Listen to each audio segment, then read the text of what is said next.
বিজ্ঞানীরা বলেন মায়ের পেটে যে থলিটাতে বাচ্চা থাকে এই থলিটা মাত্র 10 ইঞ্চি লম্বা। বিজ্ঞানীরা বলেন বাচ্চার বয়স যখন মায়ের পেটে 7 মাস 1 দিন হয় সেই দিন বাচ্চাটা 10 ইঞ্চি লম্বা হয়ে যায়। 7 মাস 1 দিনের দিনে বাচ্চা বাড়ার মতো মায়ের পেটে 1 সুতা পরিমাণ জায়গাও থাকে না। 7 মাস 1 দিনের দিনে সন্তানের পা নিয়ে সেট করে দেওয়া হয় মায়ের কলিজার নিচে। সৃষ্টিকর্তা কোথায় পাবেন বুঝাচ্ছি, ভালো করে বুঝেন। আমার রংপুরে একজন ডাক্তার ছিল কর্নেল আবু তাহের। উনি যখন এই তত্ত্বের কথা আমাকে বলে মাওলানা 7 মাস 1 দিনের দিনে সন্তানের পা গিয়ে মায়ের কলিজার পিছনে লাগে। আমি গোটাটা জীবন বাইরে থেকেছি। আমি চূড়ান্ত ভাবে আমার মা বাবার প্রতি দুর্বল।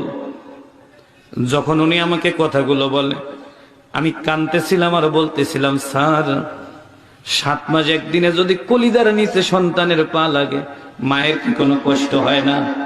উনি জবাব দিলেন, মাওলানা যেই দিন সন্তান তার মায়ের কলিজায় পা দেয় ওই দিন থেকে বাচ্চা যখন মায়ের পেটে 11 ইঞ্চি লম্বা হয় সন্তানের পা দ্বারা মায়ের কলিজাটা 1 ইঞ্চি উপরে উঠে যায়।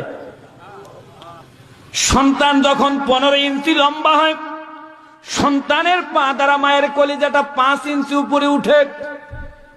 আমি জিজ্ঞেস করলাম, স্যার সন্তানের পা দিয়ে যদি মায়ের কলিজা 5-6 ইঞ্চি উপরে উঠে কষ্ট হয় না? উনি 5 বারের হাজি। তার আসলে মা বেঁচে ছিল না। উনি কাঁদতেছিল আর বলতেছিল, মাওলানা যেই দিন সন্তান মায়ের কলিজায় পা লাগায় ওই দিন থেকে ভূমিষ্ঠ হওয়ার আগ পর্যন্ত যেই সন্তানটা মায়ের পেটে কম নড়াচড়া করে এইরকম একটা সন্তান তার মায়ের কলিজার মধ্যে লাথি মারে 4500 বার। এইরকম একটি সন্তান তার মায়ের কলিজার মধ্যে লাথি মারে 4500 বার।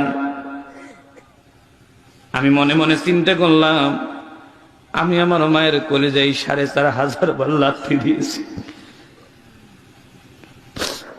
এই লাথিটা শুধু আমি দেই নাই, আপনিও দিয়েছেন। হুজুররা স্টেজে বসে আছে তারাও দিয়েছে।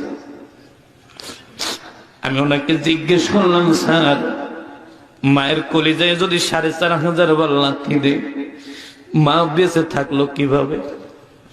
জবাব দিচ্ছেন, মাওলানা এইরকম একটা ছোট্ট লাথি যদি পৃথিবীর কোন সন্তান বাপের কলিজার মধ্যে মারতো বাবা তখনই মরে যেত।